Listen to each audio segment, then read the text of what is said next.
Tu t'es déjà demandé ce que ça ferait, demanda-t-elle. Quoi qui ferait quoi, répondis-je. Être avec quelqu'un d'autre. Tout a commencé par une question anodine, presque en plaisantant. Le genre de question sur laquelle on rit d'abord, jusqu'à ce qu'on se rende compte que ce n'est pas une blague.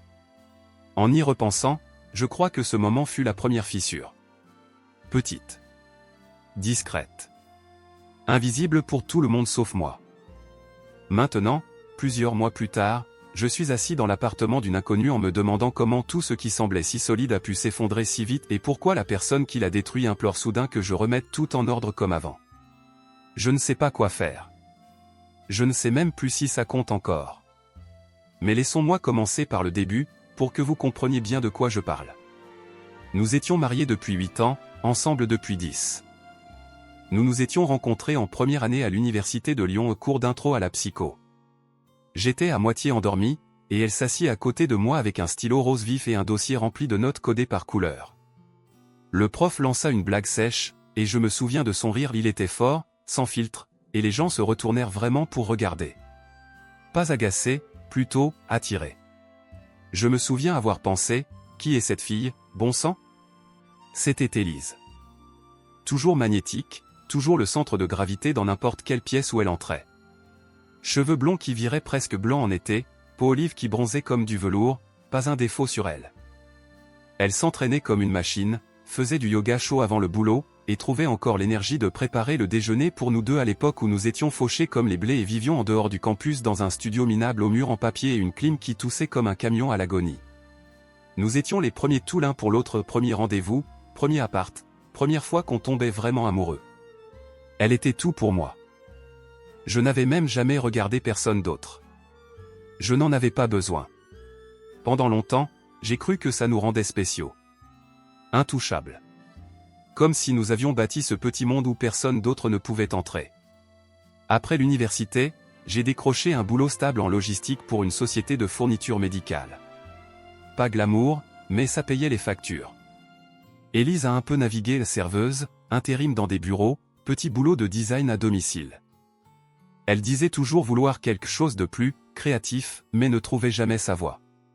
Puis, l'an dernier, elle a été embauchée dans une grande agence de pub au centre de Lyon.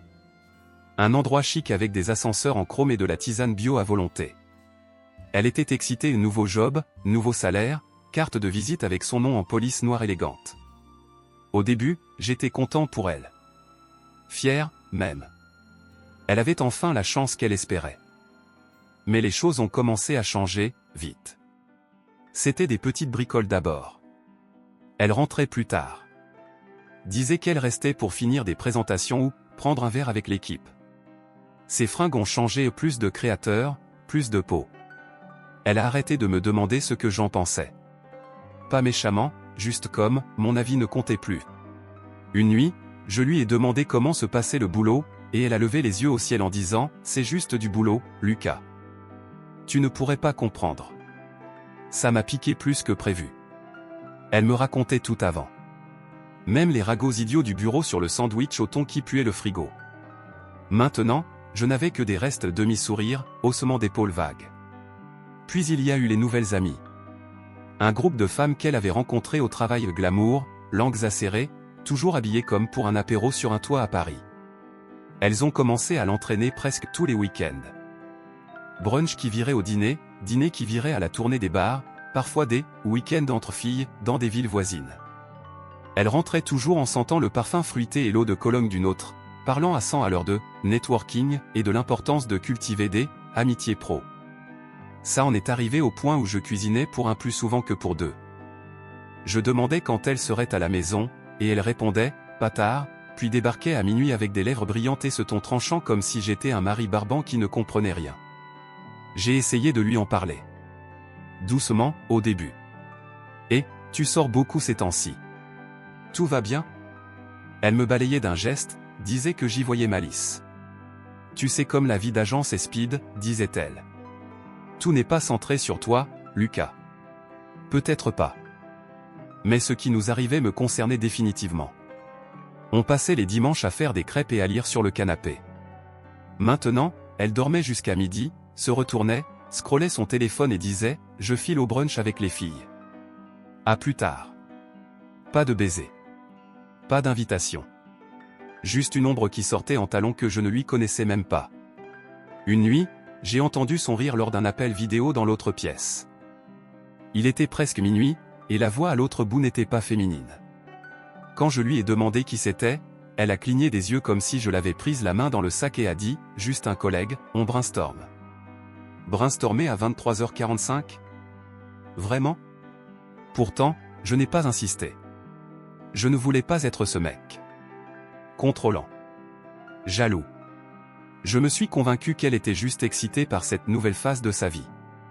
J'ai voulu y croire. Mais l'écart entre nous se muait en canyon. Elle me regardait avant comme si j'étais son homme. Maintenant, elle regardait à travers moi. Ou pire, comme si elle ne me voyait plus du tout. Un samedi, je l'ai surprise à se mirer 10 minutes d'affilée, ajustant ses cheveux avant de sortir. Elle m'a demandé si j'aimais sa robe. J'ai dit, ouais, tu es sublime. Elle m'a offert un sourire crispé, puis a dit, dommage que tu ne t'habilles plus jamais chic. J'ai ri. Elle non. Je suis resté là, une bière à la main, à me demander quand diable on avait arrêté de rire en même temps. Quelque chose changeait. Et je n'avais pas encore les mots mais je le sentais. Au fond de mes os, là où vivent les vérités muettes. Ça s'est passé un jeudi soir. Elle est rentrée vers 1h15, talons à la main, cheveux un peu en désordre, sentant un mélange de spray vanillé, tequila et air de boîte de nuit. J'étais encore réveillé, à moitié en train de regarder un vieux match de rugby en rediffusion, surtout en attendant le clic de la porte pour arrêter de faire semblant que je n'étais pas inquiet. Elle est entrée en gloussant à cause de quelque chose sur son téléphone, a posé son sac sur le comptoir et s'est adossée au mur comme si le couloir tournait. Ses joues étaient roses, et son eyeliner avait un peu coulé sous son œil gauche. Toujours belle. Toujours affûtée. Juste pas tout à fait la même. « Salut chérie », a-t-elle dit, étirant le mot comme si elle avait oublié comment le prononcer. « Tu es encore debout ?» J'ai hoché la tête. « Ouais. Juste le match. » Elle a viré ses talons, traversé le salon pieds nus et s'est affalée à côté de moi sur le canapé. Ses pieds nus ont atterri sur ma cuisse, et elle m'a donné un petit coup de pied comme si on jouait encore. Je n'avais pas envie de jouer. « Tu t'es amusé ?» ai-je demandé. « Oh mon Dieu !» a-t-elle dit, rejetant la tête contre les coussins, « Tu n'imagines pas Margot s'est fait draguer par un type qui ressemblait à Jason Momoa avec un accent anglais. » J'ai souri poliment, mais j'en avais marre d'entendre parler de Margot et des autres. Chaque histoire commençait à sembler venir d'un autre monde, un monde où je n'étais pas convié. Elle s'est tue un moment, à scroller son téléphone, probablement en train de regarder les selfies de groupe déjà postés. Puis elle l'a lâché si naturellement, comme si elle demandait ce que je voulais pour dîner. « Tu ne te demandes jamais ce que ça ferait ?» a-t-elle demandé. « Quoi qui ferait quoi ?» Elle a tourné la tête et m'a regardé. « Être avec quelqu'un d'autre. Genre, vivre autre chose. Juste une fois. Ou peut-être pas qu'une fois. » J'ai cru qu'elle plaisantait. J'ai même ri. « Tu es sérieuse ?» Un peu, a-t-elle dit, toujours en scrollant. « Allez, Lucas. On n'a été qu'avec l'autre. Ce n'est pas normal. » J'ai haussé un sourcil. « On est ensemble depuis 10 ans. » Exactement, a-t-elle dit. 10 ans. Tu ne ressens jamais de curiosité ? Je t'aime, évidemment. Mais des fois, je me dis qu'on rate un truc. Je parle avec les filles, et elles ont toutes eu des aventures. Elles savent ce qu'elles aiment, ce qu'elles n'aiment pas. Elles ont vécu. Et nous pas ? Elle s'est redressée et a secoué la tête. Ce n'est pas ce qu'on n'a pas fait. C'est ce qu'on n'a pas vécu. C'est comme, je ne veux pas me réveiller dans 20 ans et réaliser que je n'ai jamais vraiment su qui j'étais. Je ne savais pas quoi dire. C'était comme si j'avais dormi au milieu d'un film et m'étais réveillé dans un autre. Je ne dis pas qu'il faut que ça arrive, a-t-elle ajouté vite. Juste, y réfléchir. Une relation ouverte, ça ne veut pas dire qu'on s'aime moins. C'est explorer, apprécier ce qu'on a encore plus. Je suis resté là, abasourdi. Elle a caressé mon bras comme si elle me proposait d'essayer des sushis pour la première fois, pas d'inviter d'autres gens dans ce que je croyais être un lien privé, sacré. Je ne sais pas, Élise. Ce n'est pas nous. Elle a fait la moue. Pourquoi? Parce que c'est flippant. Ou parce que tu crois que je te quitterai? Je ne veux juste pas te partager, ai-je dit simplement. Elle a ricané. Ce n'est pas partager. C'est être honnête. Tu ne me fais pas confiance? Ça m'a frappé fort. Ce n'est pas la confiance. C'est le respect. L'engagement. Elle a soupiré, s'est penchée en avant et a enfoui son visage dans ses mains une seconde. Mon Dieu, tu es si rigide parfois. Tu ne veux jamais parler de ces trucs. Je parle maintenant. Elle a lâché ses mains et m'a regardé. Ses yeux étaient humides mais pas en pleurs. Juste brillants. Je suis juste fatigué de faire semblant qu'on est encore les mêmes qu'à la fac. On ne l'est plus. Peut-être qu'elle avait raison. Peut-être qu'on ne l'était plus. Mais est-ce que ça voulait dire tout balancer par la fenêtre? Je veux juste me sentir vivante, a-t-elle murmuré. Je suis resté muet. Surtout parce que j'avais peur que si je parlais, je dise un truc que je ne pourrais pas retirer. Les jours suivants furent tendus. Elle n'a pas remis ça tout de suite, mais le silence hurlait plus fort que n'importe quelle dispute. Elle faisait le café comme si de rien n'était.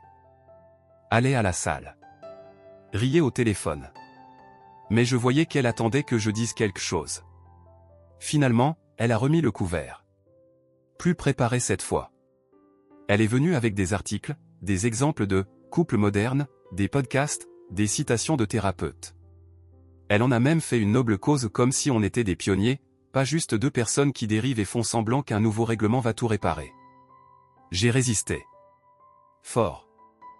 Je lui ai dit que ça sonnait comme une trahison rien que d'en entendre parler. Je lui ai demandé s'il y avait déjà quelqu'un en tête. Elle a fait l'offusquer. A dit non. Que c'était, juste une idée. Mais ses yeux ne collaient pas à sa voix. Plus je résistais, plus elle insistait. Elle m'a accusé d'être borné. Peureux du changement. Peureux de son bonheur. Puis est venue la culpabilité. Pourquoi c'est toujours tes besoins qui comptent, Lucas? Et moi? Je n'avais pas de réponse. Ou peut-être que si, mais je ne voulais pas la dire à voix haute. J'avais peur que ça sonne égoïste. Ou pire faible. À la fin, j'ai dit que j'y réfléchirais. C'était mon erreur. J'aurais dû dire non et le penser. Mais au lieu de ça, j'ai laissé la porte s'entrouvrir. Et une fois ouverte, plus rien ne semblait sûr. Quand on a enfin accepté d'essayer le mariage ouvert, on s'est assis comme des adultes et on a écrit les règles. Littéralement, on les a notées dans un cahier comme si on signait un bail. Règle 1, pas d'implication avec collègues ou amis. Règle 2, pas ramener qui que ce soit à la maison jamais. Règle 3, honnêteté totale en permanence. Celle-là devait être la colle. La première semaine s'est écoulée sans grand-chose. Élise semblait presque soulagée et comme si maintenant qu'on avait ouvert la porte, elle n'avait pas à la franchir tout de suite. Ou peut-être qu'elle l'avait déjà fait et n'avait plus besoin de faire semblant. Difficile à dire maintenant. À la 3e semaine, les choses ont commencé à devenir bizarres. Elle a repris ses retards au boulot. Pas juste une nuit. 4, parfois 5 par semaine. Je lui textais vers 19h pour demander si elle voulait que j'attende pour dîner. Elle répondait 1 heure plus tard, j'achève. Mange, chérie. Mais le ton avait changé. Le « chérie » sonnait chaud avant. Maintenant, c'était un réflexe. Comme quand un télévendeur vous appelle, ami, en vous refilant du toc dont vous n'avez pas besoin. Puis sont venus les selfies. Elle a commencé à poster ses photos en miroir de la salle de sport du bureau sauf que ça ne ressemblait pas à une salle. Plutôt à des toilettes de lounge haut de gamme. Elle avait un eyeliner parfait, rouge à lèvres rouges, et des robes qui semblaient taillées pour un club. Quand je lui ai demandé, elle a haussé les épaules et dit que son équipe faisait plus de trucs clients ces temps-ci. Je ne suis pas né de la dernière pluie. Une nuit, j'ai vu une notif pop-up sur son iPad pendant qu'elle était sous la douche. Reçu Uber. Dépose, Hôtel des Alpes. Ce n'était pas notre quartier. Pas du tout. Quand je lui ai demandé, elle a dit qu'elle et 2 des filles avaient pris un verre là-bas après un dîner client. Puis j'ai checké l'heure. L'Uber l'avait déposée à 22h43. Elle n'était rentrée qu'à presque 2. J'ai ruminé ça 2 jours. Ne voulais pas passer pour un jaloux fou. Mais quelque chose clochait. Grave. Alors j'ai fait ce qu'aurait fait n'importe quel mari suspicieux au cœur à moitié brisé, j'ai checké son téléphone pendant qu'elle était sous la douche. Il était verrouillé. Nouveau code. Elle utilisait les mêmes 4 chiffres pour tout avant. Maintenant, c'était différent. Ça en disait long à lui seul. Mais je n'étais pas prêt à arrêter. Plus tard dans la semaine, j'ai trouvé son code. J'ai tout essayé pour ça. Je savais qu'elle était branchée date. Et le mot de passe en était un. C'est comme ça que j'ai tout découvert. Tinder. Snapchat. Message supprimé d'une app appelée Signal que je ne savais même pas qu'elle avait installé. Et les SMS, mon Dieu, les SMS.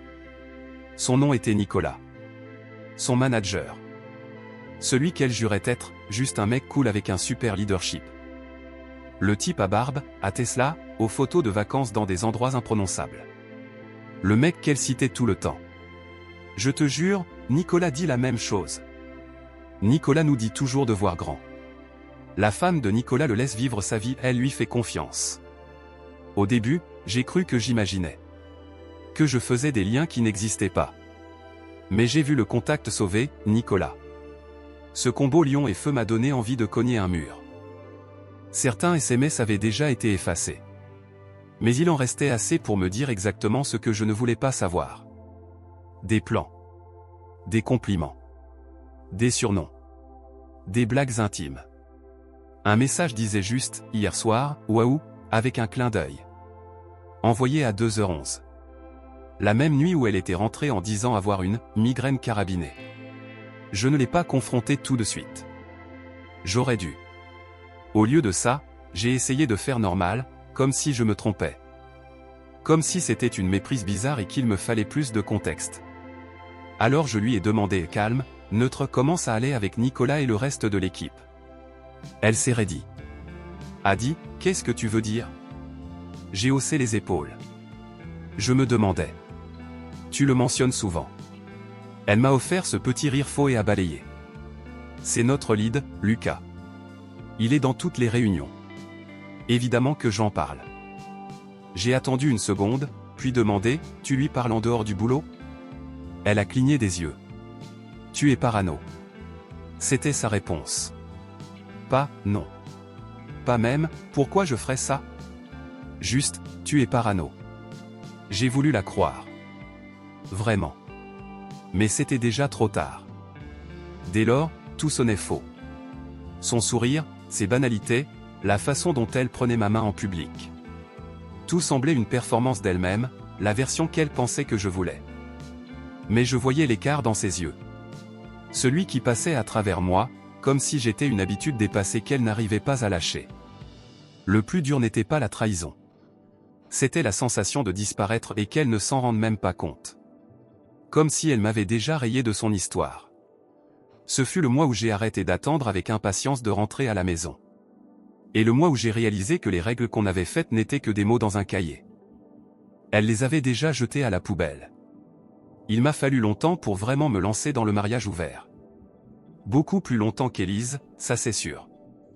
Je me disais que je sortirais, rencontrerais quelqu'un, essaierais de équilibrer les scores. Mais à chaque fois que j'ouvrais les apps de dating, je saturais. Swiper semblait ridicule. Les conversations sonnaient faux. La moitié du temps, je supprimais l'app avant même de finir le profil. Je ne cherchais pas à être noble. J'étais juste crevé. Crevé de faire semblant que tout allait bien. Crevé d'agir comme si c'était normal. Crevé du silence au dîner, des textos vagues, des réunions tardives qu'Élise ne voulait jamais expliquer. Mais après un jeudi soir de plus seul avec des pâtes réchauffées et une bière intacte, quelque chose en moi a pété un câble. J'ai ouvert l'app, pris 2 photos au miroir de la salle de bain qui ne foiraient pas trop, et écrit un bio qui disait en gros « Je ne suis pas là pour perdre ton temps. Juste un mec qui cherche ses marques. » Je ne pensais pas que ça donnerait quoi que ce soit. Puis Camille m'a écrit. Son profil était court, mais drôle. Un truc sur sa ceinture noire en sarcasme et son faible pour les gens qui savent faire du riz sans le cramer. Pas de filtre, pas de sourire forcé, juste une beauté naturelle qui m'a tapé en plein torse. On a discuté quelques jours. Rien de coquin. Juste, fluide. Je lui ai parlé de mon job, elle de son amouraine avec son nouveau bureau. Elle m'a fait rire à voix haute plus d'une fois, pas le rire poli qu'on pince du nez. Le vrai. Celui qui te rappelle ce qu'est la joie. Finalement, on s'est dit de se voir pour un café un samedi. Simple. Sans pression. Elle est entrée au café en jean et top vert uni, sans maquillage, cheveux en queue de cheval. Elle était plus belle que n'importe quelle femme que j'avais vue en moi. Pas parce qu'elle voulait impressionner, parce qu'elle ne le faisait pas. Elle était juste elle. Et ça m'a coupé le souffle. On s'est assis avec nos boissons, et 6 heures plus tard, on y était encore. On a parlé de tout. Film. Bouffe. Histoire de date foireuse. Pas d'énergie bizarre. Pas de tension. Pas de jeu. Juste 2 personnes qui causent comme si elles se connaissaient depuis toujours. Après, on a marché. Sans plan, juste en avançant. L'air était frais, le trottoir calme, et à chaque sourire qu'elle m'offrait, je sentais que je sortais d'un sommeil. On s'est revus 2 soirs plus tard. Pareil. Pas de hâte. Pas d'attente. Juste dîner et conversation qui ne tarissaient pas. Au 3e rencard, quelque chose a basculé. Ce n'était pas prévu, pas forcé, ça s'est passé. Je n'avais pas touché quelqu'un en moi. Pas avec sens, pas avec soin. Et ce qui m'a surpris, ce n'était pas l'acte, c'était à quel point c'était différent. Respectueux. Vivant. Elle m'a fait sentir que je comptais. Que j'étais désiré, pas toléré. Pas écarté. Désiré. Quand j'ai quitté son appart cette nuit-là, je suis monté dans ma voiture et suis resté 10 minutes au volant, à essayer de digérer. J'ai souri. Vraiment. Je ne me rappelais plus la dernière fois que j'avais souri comme ça. Et bien sûr, Élise l'a remarqué. Elle en a parlé le lendemain, de nulle part, comme si elle enlevait une peluche de ma chemise. Tu es différent ces temps-ci, a-t-elle dit en pliant le linge. Plus heureux ou un truc comme ça. J'ai haussé les épaules. J'imagine que j'ai passé une bonne semaine. Elle m'a lancé un regard bizarre. Un tiers curieux, 2 tiers agacés. Tu vois quelqu'un, hein, a-t-elle demandé. Je n'ai pas répondu. Juste la regarder une seconde, puis repris ce que je faisais. Elle n'a pas insisté. Mais le changement fut immédiat. Elle s'est tue. Vérifiait sans cesse son téléphone. Arpentait la maison comme un nuage d'orage. Cette nuit-là, elle a essayé de parler plus que d'habitude, lancer des blagues qui ne prenaient pas, raconter une longue histoire d'un truc au boulot, rit trop fort à ses propres chutes. J'ai hoché la tête mais pas vraiment répondu. Parce que je pensais à Camille. À son sourire, la façon dont elle écoutait sans couper, dont elle posait de vraies questions et donnait de vraies réponses. Je pensais à comment je me sentais enfin moi-même, la version de moi que j'avais oubliée. Le truc, c'est que je n'avais pas prévu de tomber pour qui que ce soit. Bon sang, je ne voulais même pas y aller au début. Mais quelque chose chez Camille a rouvert une partie de moi scellée trop longtemps. Et maintenant, peu importe à quel point j'essayais, je ne pouvais ignorer ce qui grandissait dans ma poitrine. Quelque chose avait changé. Pas juste en moi. Mais dans tout. Les choses ont encore basculé, et pas comme je l'attendais. Ça a commencé petit. Élise a fait le petit-déj un dimanche, pain grillé, même des fruits en bol comme elle faisait quand on venait d'emménager. Pas d'occasion spéciale, pas de raison. Elle n'en a même pas parlé. Juste posé l'assiette devant moi et dit « mange avant que ça refroidisse ». J'ai cru à un coup isolé. Peut-être qu'elle se sentait coupable. Peut-être qu'elle essayait de combler l'écart avec des œufs brouillés et du pain. Je n'ai pas demandé. J'ai juste mangé et hoché un merci. Puis sont venus les smoothies verts. 2 fois par semaine, comme une horloge, elle passait au boulot pendant sa pause déj, me tendait un gobelet, m'embrassait la joue et demandait comment s'était passée ma matinée. Souriante, guillerette, comme une ménagère de province sortie d'une série télé. Je me suis dit que t'aurais besoin d'un coup de boost, disait-elle. Celui-là a des épinards et du lin et tout le bon truc. Elle n'avait pas prêté attention à ce que je mangeais en moi. À la maison, elle a repris la cuisine du dîner. Des vrais repas. Je suis rentré une nuit avec l'odeur de poulet rôti et romarin frais, bougies sur la table, et une demi-bouteille de vin qui respirait sur le comptoir. Elle a mis une musique douce et enfilé une robe que je n'avais pas vue en années. M'a dit de m'asseoir, servi mon vin, demandé comment s'était passée ma journée comme si ça comptait. Une seconde, J'ai presque tout oublié. Presque. Mais je voyais les nerfs sous la surface. Ses mains allaient vite. Elle jetait des regards à son téléphone, essuyait ses paumes sur sa robe, checkait son reflet dans la porte du four comme si elle se blindait pour un coup. On a mangé. On a parlé. J'ai essayé de faire normal, mais c'était comme rejouer notre mariage d'il y a 5 ans, comme si on était invité à notre propre table. Plus tard dans la semaine, elle a demandé. Ce n'était pas dramatique. On était sur le canapé, tous les deux à scroller nos téléphones. Elle s'est tournée et a dit, « Alors, tu vois quelqu'un ?» Je n'ai pas menti. Je ne lui devais plus ça. Plus maintenant. Ouais, ai-je dit. Ça a suffi. Son visage a changé d'un coup. Elle a cligné des yeux comme si ses pensées la dépassaient. Puis sa bouche s'est entr'ouverte, comme si elle avait quelque chose à dire mais ne savait quelle vérité choisir. Elle m'a fixé comme si elle se rappelait avoir laissé le gaz allumé sauf que le gaz était dans une autre maison, un autre département, et qu'il crame déjà. Elle s'est mordu la lèvre, puis a demandé, « Tu l'aimes plus que moi ?» Je l'ai regardé, et j'ai voulu lui donner du facile. Une demi-vérité. Un réconfort. Mais je suis resté là. Je n'ai pas dit oui. Pas non. Rien. Elle a cligné vite, hoché la tête comme si elle saisissait, et s'est levée. Allez à l'évier. Fait semblant de rincer un verre qui n'en avait pas besoin. Dit qu'elle était fatiguée et allait se coucher. Sauf qu'elle n'est pas allée dans notre lit. Cette nuit-là, elle s'est recroquevillée sur le canapé avec une couverture et le dos à la pièce. Je suis passé une fois, juste pour vérifier. Ses épaules tremblaient, et elle faisait un bruit doux, comme quelqu'un qui essaie de ne pas s'effondrer trop fort. Je ne l'avais pas vue pleurer en années.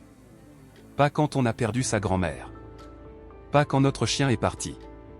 Pas même quand on s'est disputé cette fois où elle a disparu un week-end entier avec les filles et est revenue comme si de rien. Mais cette nuit, elle a pleuré. Discret et brute et totalement seule dedans. Quand je me suis réveillé le lendemain, elle était en cuisine à faire du café. Elle m'a tendu une tasse comme si de rien n'est dit, « Bonjour ». J'ai hoché. « Bonjour ». On n'en a pas reparlé. On s'est juste assis à boire du café en silence. Le même silence qu'on avait accumulé en moi, sauf qu'il avait maintenant un poids. Un nouveau silence. Rempli du son de quelque chose qui s'échappe. Ce jour-là, elle m'a texté 3 fois. Une pour demander ce que je voulais pour dîner. Une pour me raconter une blague entendue d'un collègue. Et une pour dire, « Tu me manques ». Je n'ai pas répondu à la dernière. Pas pour la blesser. Mais parce que je ne savais plus ce qui me manquait. Camille m'a texté cette nuit-là, pour demander si je voulais un burger.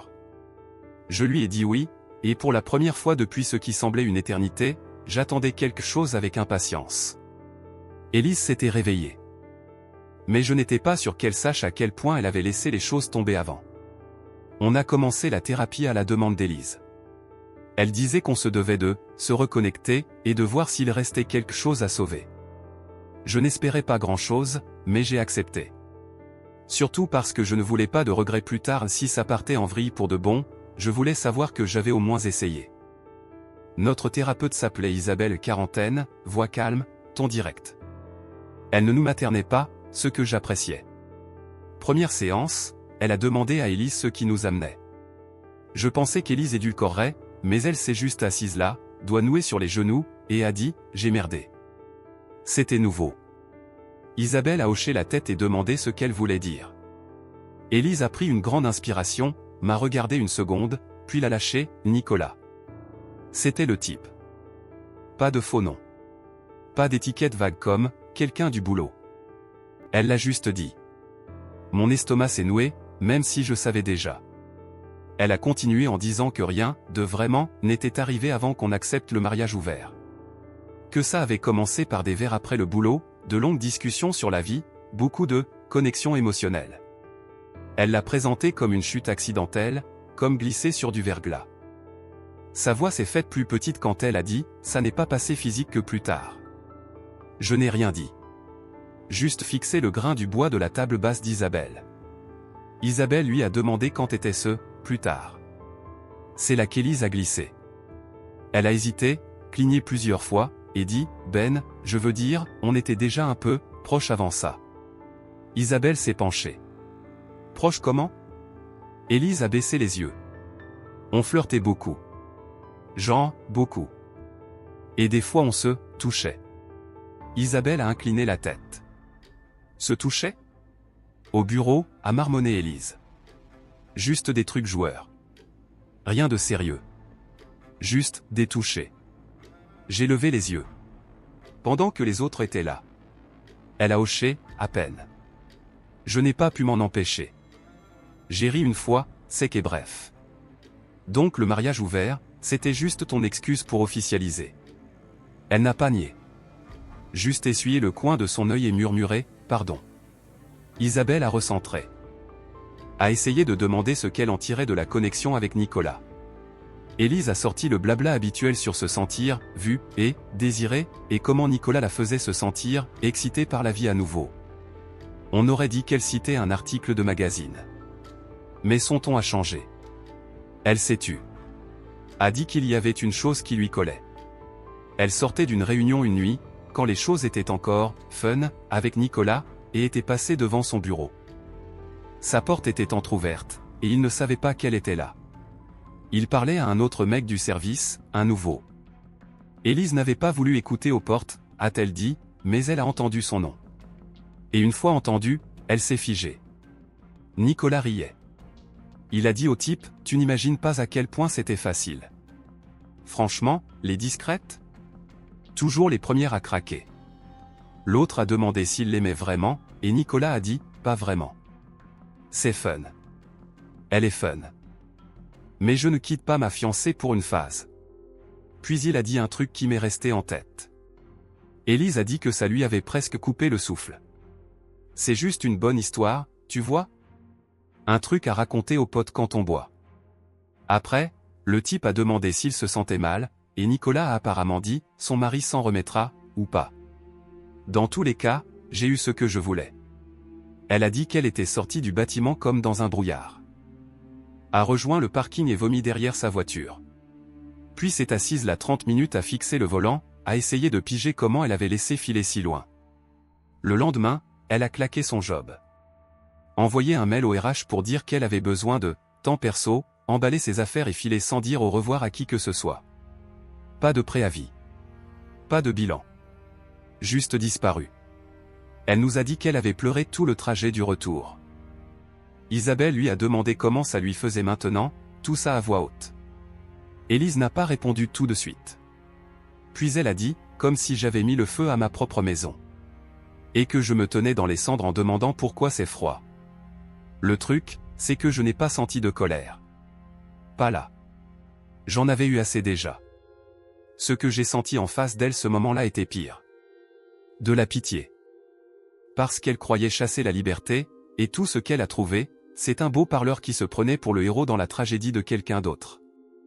Et d'une façon ou d'une autre, elle avait encore l'air d'essayer de comprendre comment ça avait si mal tourné. Après cette séance de thérapie, tout s'est effondré vite. Élise avait claqué son job, mais le bordel ne s'arrêtait pas là. J'ai reçu un appel d'elle. Je n'ai pas décroché. Elle a texté direct après, on peut parler? C'est important. Contre mon meilleur jugement, je l'ai rappelé. Elle semblait secouée. Disait qu'un gros truc s'était passé et qu'elle ne savait à qui en parler. Je me suis blindé. À ce stade, je ne pensais plus pouvoir être surpris. Je me trompais.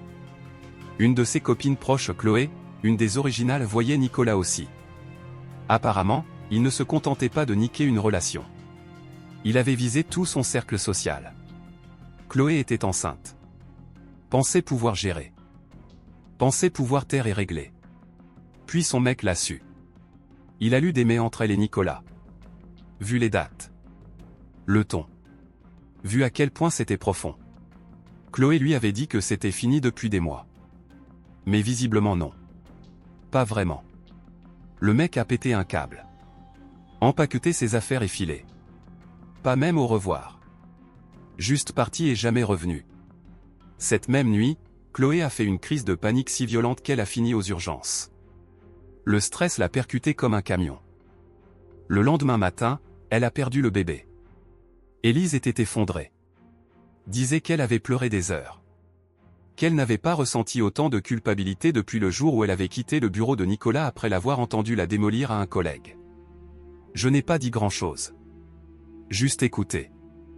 Elle m'a dit qu'elle aidait Chloé à porter plainte au RH. Qu'elle rassemblait captures d'écran, messages, tout ce qui pouvait servir. Elle avait même contacté d'autres nanas de l'équipe qui avaient eu des expériences cheloues avec Nicolas mais n'avaient jamais parlé. Disait qu'elle essayait de faire ce qu'il faut. Je ne lui ai pas dit, mais tout sonnait trop peu, trop tard. Comme un gosse qui essaie de recoller un vase qu'elle a fracassé avec une batte. Pendant ce temps, j'ai déménagé.